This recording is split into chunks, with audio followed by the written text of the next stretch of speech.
የተወዳጇና የፌመሷ ቲክቶከር ዴዚ ወላጅናት ማረፏ እየተነገረ ነው። እጅግ ልብ የሚነካ ዜና ነው የሰማ ነው። ታዋቂው የቲክቶከርና ዜና አቅራቢ ብሩክ ኒውስ በልደቱ ቀን እጅግ አሳዛኝ የሆነ መልእክትን በቲክቶክ እና በፌስቡክ ገጹ ላይ አስፍሯል። እሱስ ምን አለ የሚለውን ነገር አብረን የምናይ ነው የሚሆነው። አሜሪካ የሚኖር አንድ አበሻ ጓደኞቹ እንዝናና ብለው ይዘውት ከቤት ወጥተው ገለውት እነሱ ወደ ቤት ተመልሷል እየተባለ ነው። ልጁ አበሻ ይሁን አይሁን ውዝግብ ውስጥ ነው ያለ ነው። እኝንና እኝን የመሳሰሉ ሌሎችም ጉዳዮችን አብረን የምናይ ነው የሚሆነው። አብራችሁን ቆዩ። እስቲ ጉድ ላሳያችሁ። አሁን እሱ የጉልት ነጋዴ ነው።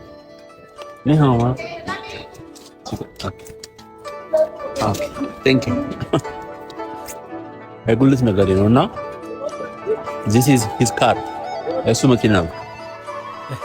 መኪናው እንደዚህ ፓርክ አድርጎ ነው ጉልት የሚሰራው። የጉልት ነጋዴው ነው መኪና አለው። ረብስ አንሃው ዲጋን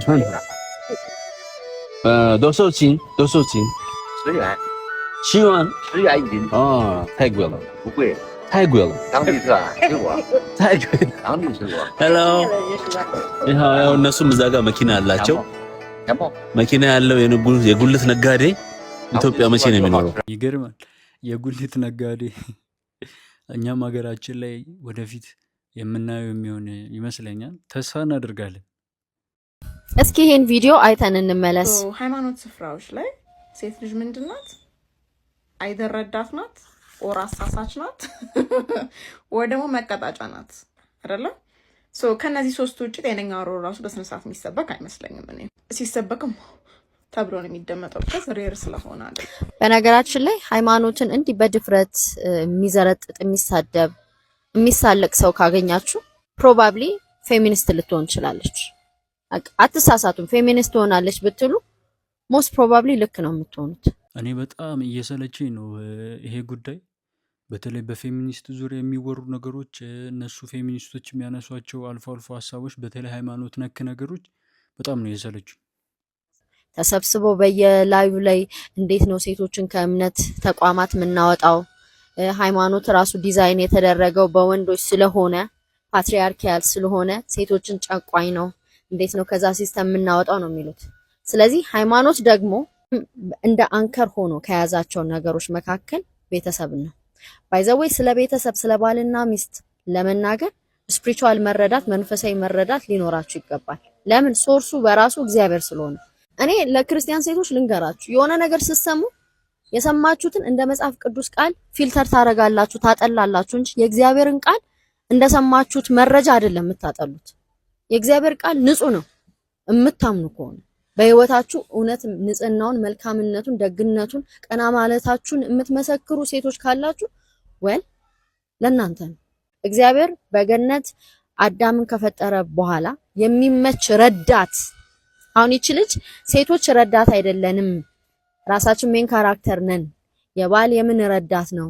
ረዳትነት ከፈለሽ እየተከፈለሽ ረዳቱኝለት የምትልናት። ይሄ ብላስፌሚ ነው። ባይዘዌይ በእግዚአብሔር ቃል በጣም ማሾፍ ነው። ለምን? ረዳት የሚለውን ኮንሰፕት ራሱ ከመጽሐፍ ቅዱስ ነው እኛ እየተቀባበልን ያለ ነው። ስለዚህ እንደ አንድ ክርስቲያን ይመለከተኛል። እንደዚህ በጣም ፍጹም መጽሐፍ ቅዱሳዊ የእግዚአብሔር ሐሳብ ያልሆነ ነገር ሲነገር ሴቶች ልንነቃ ይገባል። ነፃ ወጣሻለሁ መብትሽን ለማክበር በሚል ከእግዚአብሔር ቃል ከእግዚአብሔር መንገድ ከእግዚአብሔር ዲቫይን ኦርደር መለኮታዊ ምንድነው ህግጋት ሊያወጡሽ እየሞከሩ ነው። ብዙዎቹ እንደውም እየተሳካላቸው ነው። ድሮ ክርስቲያን ነን አት ዘ ሴም ታይም ፌሚኒስት ነን የሚሉ ቀስ በቀስ ኢቭን ፕሮፋይላቸውን እየቀየሩ ክርስቲያን የሚለውን እየሰረዙ ነው። ክርስትና ወይም ብዙ ሃይማኖቶች ሴቶችን ማርጂናላይዝድ አድርገዋል፣ አውጥተዋል። ኢቭን እግዚአብሔር ራሱ አባታችን ሆይ ብለን አይደለም እንጸልየው፣ እናታችን ሆይ ለምን አልተባለም? የእውነቴን ነው። ይሄው እናታችን እግዚአብሔር ሆይ ለምን አልተባለም? በወንድ ስም የተጠራው ፓትሪያርኪያል ስለሆነ አባታዊ ስርዓትን የሚያራምር ስለሆነ ወንዶች ሆን ብለው ሴትን ለመጨቆን የፈጠሩ ስለሆነ እያሉ አያችሁ፣ ጸባቸው ከቤተሰብም ጋር ነው፣ ዋነኝነት ደግሞ ከእግዚአብሔርም ጋር ነው። ጥሩ በሚመስል ነገር ነው ትራፕ የሚያደርጉሽ። መብት እኔ በጣም ነው የሚያስፈራኝ የፌሚኒዝም ጉዳይ። በጣም ነው የሚያስፈራኝ። ብቻ እኔ አሁን ክፉ ነገር መናገር አልፈልግም፣ ግን ብቻ በጣም ያስፈራኛል። ወደፊት በተለይ ኢትዮጵያ ውስጥ ምን አይነት ደረጃ ላይ እንደሚደርስ እኛ አመለካከቶች ቀስ እያሉ ቼንጅ እያደረጉ እንደሚመጡ በጣም ነው የሚሰማኝ። መብትን በማስከበር ነፃነትን በሚሰጥ በማስመሰል ቀስ በቀስ ወደ ጣዖት አምላክነት በጣዖት አምላክ ጎደስስ ሴት ጣዖቶች ወዳሏቸው እምነቶች አይናቸውን እያዞሩ ነው። ለምን እዛ ጋ ሴቶች አማልክት አሉ። ስለዚህ ሴት ፖርትሬት የተደረገችው እንደ አምላክ ነው። ሶ እሱ ነው የሚሻላቸው። አሁን እነሱ ምንድነው የሚፈልጉት? እውነታው የት አለ ሳይሆን በዛም ተባለ በዚህ ሴትን ማግነንና ማንገስ ነው። ከዛ በወንድና በሴት መካከል ጦርነት ይፈጠራል። ቤተሰብ የሚባለው ኒውክሊየር ፋሚሊ የሚባለው እግዚአብሔር መልካም ነው ብሎ የፈጠረው ኢንስቲትዩሽን ችግር ውስጥ ይገባል። ከዛ ችግር ውስጥ ገባ ደግሞ ሰው እንደፈቀደው እንደፈለገው መኖር ይጀምራል። መጨረሻውን ማሰብ ነው። ድፍረት እኔ ረዳት አይደለሁም ምናምን ስትል ያልገባችሁ ነገር ክርስቲያን ሴቶች ረዳት ነሽ ስትባይ ታንሻለሽ ማለት አይደለም። የሚስት ራስ ባል፣ የባል ራስ ክርስቶስ፣ የክርስቶስ ራስ እግዚአብሔር ነው ይላል። አያችሁ፣ እግዚአብሔር አምላክ እግዚአብሔር አብና ወልድ አንድ ናቸው። ግን እዚህ ጋር ራሱ ኦርደር አለው ነው የተባልሽው። ኦርደር አለው ማለት ታንሻለሽ አይደለም። ሄልፐር ነሽ ስትባይ ታንሻለሽ እንደሰው አይደለም። ሴት የለም ወንድ የለም፣ ጨዋ የለም አይሁድ የለም፣ ግሪክ የለም፣ የተማረ የለም፣ ያልተማረ የለም፣ ሁሉ በክርስቶስ አንድ ነው ተብሏል። ግን ሮል አለን፣ ፖዚሽን አለን። ያንን ኦርደር ድምጥማጡን አጠፋሽ ማለት ከእግዚአብሔር መለኮታዊ ትእዛዝ ጋር ተጣላሽ ማለት ነው። ስለዚህ እነዚህ ሰዎች ዋናው ግብግባቸው መንፈሳዊ ከሆነው ነገር ጋር ነው። ታርጌት የሚያደርጉት ሁሌ አጌንስ ጋድ፣ ሁሌ ከእግዚአብሔር ሐሳብ ማሸሽ፣ አመጽ መፍጠር፣ ሪቤሊየስ መሆን። እንደ እግዚአብሔር ቃል ፈትሹ። ይህን ሀሳብ በደንብ ነው የምጋራው። ታዳጊ ሴት ልጆች እኔ በደንብ እንድታስተውሉ እፈልጋለሁ። ይህን ጉዳይ ማለት ነው በጣም ከባድ ነው። እያሳሰቀ የሚወስድ አይነት እጅግ አደገኛ አይዲዮሎጂ ነው። እኔ አይመቸኝም። እኔ በእርግጥ እኔ አይመቸኝም። ብቻ ፌሚኒዝም በመምጣቱ የምናገኘው እኮ 2-3 ጥቅም ሊኖር ይችላል። ግን አብሮት የሚመጣው 40 ሚሊዮን ኮተት ማአት ቆሻሻ ነገር አገሪቷን ያበላሻል። አገሪቷን ብቻ አይደለም ጀነሬሽን ያበላሻል። አቋርጬ ላርምህ ነው። ፌሚኒዝም 3 መፍትሄዎችን ሰጥቶ 40 ሚሊዮን ኮተቶች አላመጣም። ኤልጂቢቲ ይዞብን መጣ። ፌሚኒዝም ራሱ ሲነሳ መነሻው ሰይጣናዊ አምልኮን ማዕከል ያደረገ ነው የሚል ቦልድ ክሌም ነው ያስቀመጥኩት። ኖ አይደለም ምትኝ ሲሆን ኦኬ ከየት ነው ያመጣው ይሄን ዳታ ትኝና ክሮስ ቼክ ታደርጊዋለሽ። አም ሪሊ ሃፒ እነዚህን ዳታዎች ለመስጠት። ዶሜስቲክ ቫዮለንስ ኢኒሺየት የሚደረገው በአብዛኛው በሴቶች ነው ታውቂያለሽ። ዳታ ልስጥሽ እሱ ላይ በኢትዮጵያ የሕክምና ፌለር ምክንያት ብዙ ልጆች አሁን ሐኪም መሆን አይፈልጉም። የልጅነት ህልም ነው አይደል? ሐኪም መሆን የብዙዎች የልጅነት ህልም ነው። ሲስተሙ ፌል ሲያደርግ ሐኪም መሆን አይፈልግም ሰው። ኤግዛክትሊ እንደሱ ነው ሀፕን የሚያደርገው። የሁለቱ ግንኙነት እየሻከረ በሄደ ቁጥር ሴቶች ወንድ ጠል እንዲሆኑ እየተነገራቸው፣ ወንድ እንዲፈሩ፣ ወንድ እንዲጠነቀቁ እየተነገራቸው በሄዱ ቁጥር the same thing ነው ሀፕን የሚያደርገው። የዚህ ደግሞ ጥሩ ኤግዛምፕል ጆርዲ ናት። ጥያቄ ግን አሁን እሱ አይደለም ጥያቄ አክሰፕት። አሁን እኔ አንቺ ኤልጂቢቲኪውን አትቀበይም፣ አም ሃፒ በቃ ማለት ሞር ዛን ሃፒ ስለማላቅ አይደለም። አትሊስት እንደዚህ ፐብሊክሊ እንዲህ ለሰው እየነገርን ስለሆነ አም ሃፒ። ነገር ግን አንቺ የተቀበልሽው የፌሚኒዝም አይዲያ ግን ይቀበላል። የሴት ልጅ መብት መከበር አለበት፣ ግን ኖት ኢን አ ፌሚኒስት ዌይ ነው ያልኩት። ፓትሪያርኪ የወንዶች የበላይነት አይደለም፣ የወንዶች ሳክሪፋይስ ነው። ምክንያቱም ዓለም ላይ ሰክሰስፉል የምንላቸው ወንዶች ፕሮባብሊ 3% ቢሆኑ ነው። ማጆሪቲ ወንድ ምንድነው? ኢዝ አ ሚዘራብል ጋይ። አብዛኛው ጎዳና ተዳዳሪ ወንድ ነው። ባይዘው ጀስት አብዛኛው ኢቭን ኦቲስቲክ ተጠቂ ወንድ ነው። ታውቂያለሽ? አብዛኛው የፕሪዝን እንትን እስረኛ ወንድ ነው። እና ወንድ ተጠቃሚ ነው ብዙ አያስኬድም ማለት አብዛኛው ወንድ መከራውን እየበላ ያለው ወንድ እያልከኝ ያለው የኦርቶዶክስ ክርስትና አስተምሮ የምንለው የወንዶች የበላይነትን ያራምዳል። የወንዶች የበላይነት ሳይሆን ለወንዶች ኦቶሪቲ ይሰጣል። ኦቶሪቲ ማለት ቤቱን ለምሳሌ ራን እንዲያደርግ አይደለም። it is the same thing አይደለም። ኤፌሶን ላይ ቅዱስ ጳውሎስ የተናገረውን ዮሐንስ አፈወርቅ የተረጎመበት ነው። ኦርቶዶክስ ቤተክርስቲያን ውስጥ ነገሩ እንዲህ ነው የሚሰራው። አቡ የፈለገውን አንደርስታንድ ያደረገውን ሲነግረን አይደለም እንቀበለው። የምናደርገው ምንድነው? አባቶች የቤተክርስቲያን አባቶች አቡ በጣም አናደዋል ግን እሺ ለምን እንደሆነ ታውቂያለሽ ቤተክርስቲያኗ ውስጥ እንዳይደረግም ግለሰብ የግሉን ኦፒኒየን መናገር አይችልም ሮንግ ነው አንድምታ አላት እሺ እኔ ባይ ዘ ዌይ ማለት ነው አንድምታ ስለዚህ ዮሐንስ አፈወርቅ ይሄንን እንዲህ ብሎ ነው ያብራራው that's the mind of ዮሐንስ አፈወርቅ that's the mind of the church ከምታስበው በላይ ሴቶችን ለመጨቆን የመጽሐፍ ቅዱስን ቃላት ይጠቀማሉ አንቺ ደግሞ the same thing አደረግሽ አቡንና መጽሐፍ ቅዱስን ተጠቅመሽ የምትፈልጊውን የፌሚኒዝም አይዲያ አራመድሽ this guy የኦርቶዶክስ አፖሎጀቲክስ ነኝ ብሎ ራሱን ክሌም አድርጎ ከመጣ he should know at least አባቶች ምን ይያሉ እንደሆነ እሱን በማቅረብ ቤተክርስቲያኗን ሂዩሚሌት አድርገሻል ብዬ ነው ማስበው ስለዚህ አዎ ምክንያቱም ይሄ ባይዘው የአንዱ ጥቅስ ነው ሌሎቹን ጥቅሶች እየገባው ደግሞ ባሳይሽ ሮንግ ኢንፎርሜሽን የተላለፈው ሌላ እኒ ፋይን የፌሚኒዝም ፎርዝ ዌቭ ስፔሲፊካሊ የፎርዝ ዌቭ ፌሚኒዝም ንቅናቄ ክሪቲካል ኢሹዎቹ ምንድናቸው ያነሳቸው ብሎ ማየት እኮ ነው ትራንስጀንደር ኤልጂቢቲ ኪው ዜድ ምናምን እንዳለ አለ አዛውስጥ እኔ ብላክ ኢትዮጵያ ፌሚኒዝምን ኢንቫይት አድርጋ ከምታተርፋቸው ነገሮች ይልቅ ፌሚኒዝምን ኢንቫይት አድርጋ የምትከስርባቸው ነገሮች ስለሚበልጥ በራሷ መንገድ በራሳችን መንገድ ወንዶችና ሴቶች መሃል ያለውን ችግር ለመፍታት ብንሞክር የተሻለ እኔም በደንብ መስማማበት ሐሳብ ነው እሱ ያለውን ሐሳብ ነው የምቀበለው ያ በራሳችን መንገድ ብንፈታ የተሻለ ይመስለኛል በውጭ ሀገር የምትኖሩ ጥቁር ሀበሻዎች እባካችሁ ጥንቃቄ አድርጉ። ይሄን ዜና ብዙዎቻችሁ ሰምታችኋል ብዬ አስባለሁ። ይሄ ከላይ የምታዩት ልጅ እንግዲህ ኖላን ዌልስ ይባላል። የአንድ ኮሌጅ እግር ኳስ ተጫዋችና እጅግ በጣም ጎበዝ ተማሪ የነበረ ታዳጊ ነው። ታዲያ የአሜሪካ የነጻነት ቀን በሚከበርበት ቀን ማለትም ጁላይ 4 ከነዚህ ከሶስት ነጭ ጓደኞቹ ጋር ወደ አንድ ደሴት ለመዝናናት ይሄዳሉ። ታዲያ ከሰዓታት ቆይታ በኋላ ኖላንስ ይጠፋል። እነዚህ ሶስት ነጭ ጓደኞቹ እንግዲህ ጥለውት በሌላ ጀልባ ወደ ቤታቸው ይመለሳሉ። የኖላን እናትም እንግዲህ ልጇ ስላልተመለሰ ለፖሊስ ሪፖርት ታደርጋለች።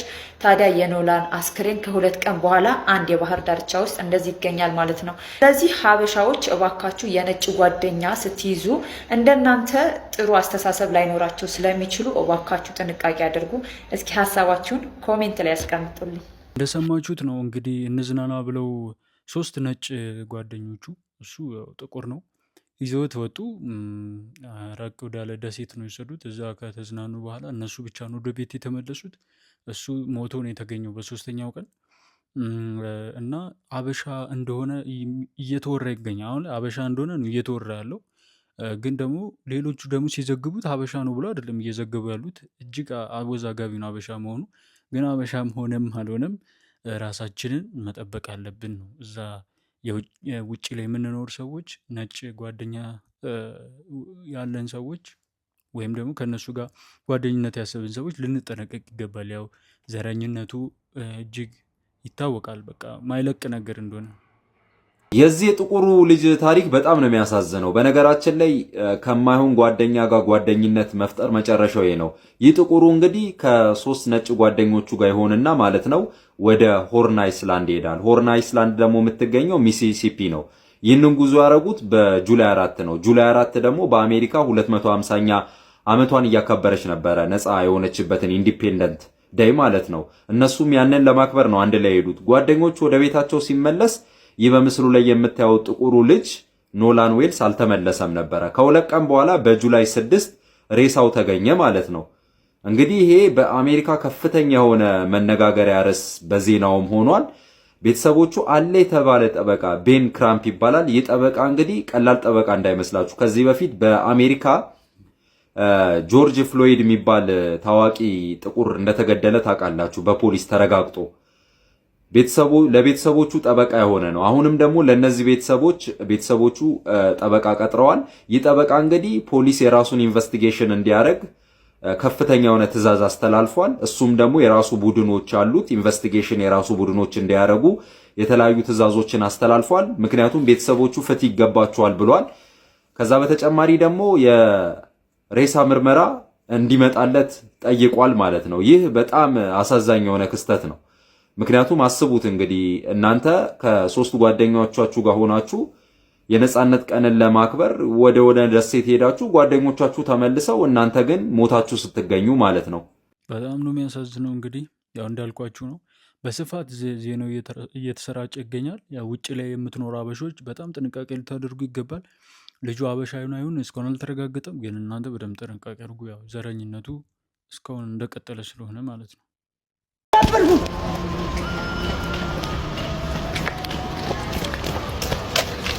ዝናብ እየመጣ ነው። አገባም ይምጣ ከተሸከምኩት አይደል አብዳንን አላበርኩም።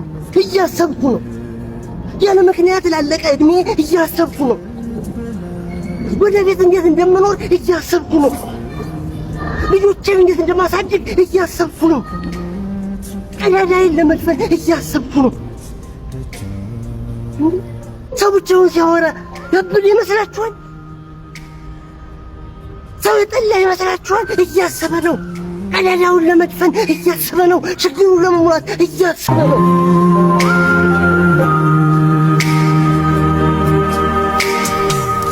ስትሆን በፍቅር ብኖር ለፍቅር ግራ ገብቶታል ሁሉም ሰው፣ ሁላችንም ያው የታወቀ ነው ያለው ነገር። ግን በጣም ነው የገለጹት፣ ምርጥ አድርገው ነው የገለጹት። ወንድ ልጅ ከአንቺ ጋር ለመሆን በወር ስንት ብር መስራት አለበት? ቢያንስ ከ100 በላይ መስራት አለበት። ከ100 ሺህ በላይ ታባቱ ጎበዝ። ፌር ነው እሱ። ጅማሬ ነው እሱ። ኦኬ ላይክ እያደገም ይኮና ኦኬ እንደ ጀማሪ በ100 ሺህ ቤስ ፔ ከዛ ቀጥሎ እየጨመረ የሆነ ፊቸር ያለው ነገር። አንድ ወንድ ልጅ ካንቺ ጋር ለመሆን በወር ስንት ብር ሜክ ማድረግ አለበት ብለሽ ታስቢያለሽ? ወደ 25000 ብር በቂ ነው። በወር 25000 ብር ኢንከም ካለው ይሄ ጥሩ ነው፣ በጣም ጥሩ ነው። How much does a man have to make a month to be with you? 100,000 100,000 ብር? Yes, ብር, but minimum. Minimum? Yes. How much would you like for him to have? Not minimum, but like, what's your ideal point? If we have around 1000 USD is good. 1000 USD? Yes. አክሰንቱ ከበድ ይላል። አንድ ወንድ ካንቺ ጋር ለመሆን በወር ምን ያክል ብር መስራት አለበት? ይስራ በደንብ። I don't know. ኤክስኪውዝ ሚ How much? እሺ መኪና ይኑሮ። እሺ እኔ እንጃ ነው። የሆነ ብር ንገሪኝ። የሆነ ብር ይሄን ያክል ብር ቢኖረን ኮምፎርታብሊ አብረን መሆን ተጋባን። አሁን ከሆነ እሺ 50 60 ሺህ ብር? እኔ 60 ሺህ ብር። አንቺ በወር ምን ያክል ብር ትሰሪያለሽ? ጥሩ እሰራለሁ እኮ። ምን ያክል? ይሄ ነገር ቤተሰብ አይሆን። እሺ እንደ ሁኔታው ነው፣ ይቀያየራል። ግን ደግሞ ተማሪ ነኝ 30 ምናምን 30 ሺህ ብር ምን አለ ያ። እንግዲህ ያው ወንዶች ጉዳችን ፈልቷል። ካልሰራ ካልወደድኩ እኮ አይደለም፣ ካላፈቀርኩ አይደለም፣ ካልሰራ እየተባልከ ፈራ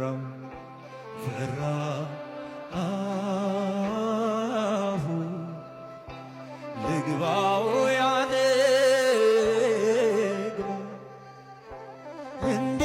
እንዴት ይመዝናል ያንተ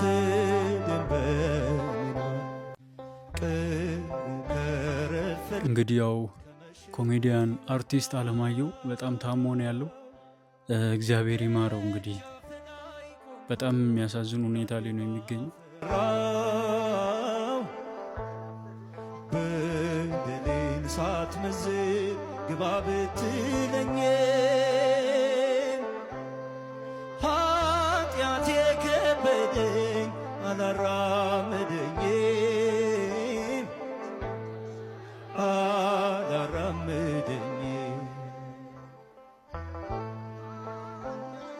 ሚስትህን በ10 ሚሊዮን ብር ስጠኝ ከነ ልጇ። የኔ ናማ ሚስት እንኳን አይደለም 10 ሚሊዮን ብር 1 ትሪሊዮን ብር ብሰጡኝ ራሱ አልስማማም። አይገርማችሁ?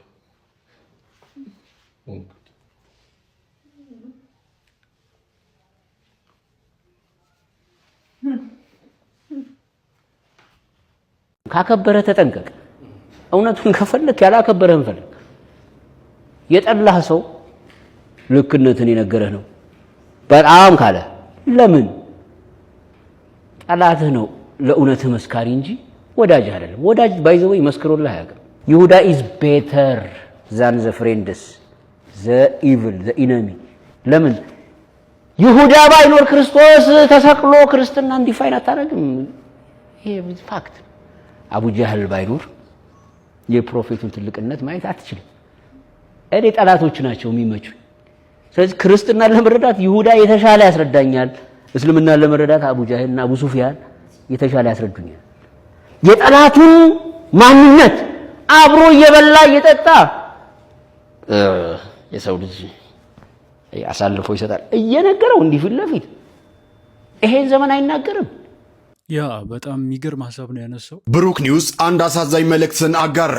ታዋቂው ዜና አቅራቢ ብሩክ ኒውስ ወይንም ብሩክ ጫላ ይህንን መልእክት ያጋራው ዛሬ 32ኛ ዓመቱን ባከበረበት የልደት ቀኑ ነው። ቲክቶከሩ በመልእክቱ ገና በ8 ዓመቴ ክፉ ደጉን ሳላውቅ ጠንካራ እናቴን አጣው፣ 10 ዓመት ሲሞላኝ ደግሞ እናትም አባትም ሆኖኝ የነበረውን አባቴን በሞት ተነጠቅኩ። በእነዚህ የተረገሙ ቀናት እኔም ወንድም እህቶቼም ወላጅ አልባ ሆንን። ሙሉ ቤተሰቤን ህይወት ክፉኛ ፈተነችን። በብዙ ስቃይ ውስጥ ብሆንም ባለኝ ትንሽ ተስፋ አድርጌ ሐዋሳ ዩኒቨርሲቲ ገባው። በፈተና ውስጥም ቢሆን ከፍተኛውን ውጤት ይዤ በመካኒካል ኢንጂነሪንግ ከ15 ኮርሶች በላይ ኤ+ አምጥቼ ተመረቅኩ ይላል ብሩክ ኒውስ። በ2010 ዓ.ም በአሶሳ ዩኒቨርሲቲ መምህር ሆኖ እንደተቀጠረ፣ በ2013 ዓ.ም ደግሞ በተርማል ኢንጂነሪንግ ከፍተኛውን ውጤት ይዞ ከአዲስ አበባ ሳይንስና ቴክኖሎጂ ዩኒቨርሲቲ መመረቁንና በአሁኑ ሰዓት ደግሞ በአሶሳ ዩኒቨርሲቲ እያስተማረ እንደሚገኝ አክሏል። ብሩክ ኒውስ በመልእክቱ በርካታ ጉዳዮችን ያጋራ ሲሆን በመጨረሻም እኔም ወንድምና እህቶቼም በብዙ ተፈትነናል፣ ወደፊትም እንፈተናለን፣ ግን እናልፈዋለን ሲል ሐሳቡን በፌስቡክ ገጹ ላይ አጋርቷል። ታዲያ ብሩክ ኒውስን ሁላችሁም እንኳን ተወለድክ በሉት። በቲክቶክ እንግዲህ ይታወቃል ብዙ ዜናዎችን መረጃዎችን በማቅረብ መልካም ልደት ብያለሁ ብሩኬ። ትናንት ምሽት በርካታ ቲክቶከሮችን እና የማህበራዊ ሚዲያውን ቤተሰብ ያስደነገጠ አሳዛኝ መረጃ ተሰምቷል። የተወዳጇ ቲክቶከር ዴዚ ታምራት እናት በድንገት ከዚህ ዓለም በሞት መለየታቸው ታውቋል። ዴዚ ባሏት የሙዚቃ ስራዎች እንዲሁም ወደ ሶሻል ሚዲያው ዓለም ስትቀላቀል በምታወራው ያማረና የተሸራረፈ አማርኛዋ የብዙዎችን ልብ መማረክ የቻለች ድንቅ ቲክቶከር ናት። በዚህ አስቸጋሪ ወቅት በርካታ ቲክቶከሮች እንዲሁም የማህበራዊ ሚዲያው ቤተሰቦች ለዴዚ ለቤተሰቦቿና ለወዳጅ ዘመዶቿ ፈጣሪ መጽናናትን እንዲሰጥ ተመኝተዋል። ነፍስ ይማር። መታ ነበር ከትናንት ወዲያ ማታ። አሁን ሬሳ ምርመራ ቤተሰብ ይደረግ ብሎ ቤተሰብ አይደለም ሐኪም ቤት ይወሰዳል ሌላ ሰው ነውና ቤተሰብ ስላላመነበት ሬሳ ምርመራ እየተደረገ ነው እንጂ ቤተሰብ ጋር ነው ያረፈ። እዚህ አዲስ አበባ መታ ነው ሐኪም ቤት የሞተች። እና አይ ከስር ስታወሩ ውሸት አይደለም። እኔ በቅርብ ስለማቅ ነው ቤተሰቧን እና 4 ኪሎ አካባቢ ናቸው ቤተሰቦቿ እንደውም ያሉ ዝንጌታ አሜሪካ መስሎኝ እኮ ነው። አይ ለረፍት መታ ነበረ ሳምንት ምናምን ይሆናታል እና ድንገት አመማትና የሆነ ሰው አብሯት ነበርና ወደ ሕክምና ወሰዳት እዛው አረፈች። በጣም ነው የሚያሳዝነው የዴዚ ወላጅ እናት ማረፋቸው። በሁለቱም መካከል ረጅም ጊዜ እንደሚታወቀው ብዙ አለመግባባቶች ነበሩ። ብቻ በጣም ከባድ ነው። መጽናናትን እንመኛለን። ነፍስ ይማር። በቆይታችን የያዝኩላችሁ ወቅታዊ ጉዳዮች እነዚህ ነበሩ። ሌላ ጊዜ ደግሞ በሌላ ቪዲዮዎች እስከምንገናኝ መልካም ጊዜ ይሆንላችሁ። ሰብስክራይብ፣ ሼር፣ ላይክ እያደረጋችሁ መልካም ጊዜ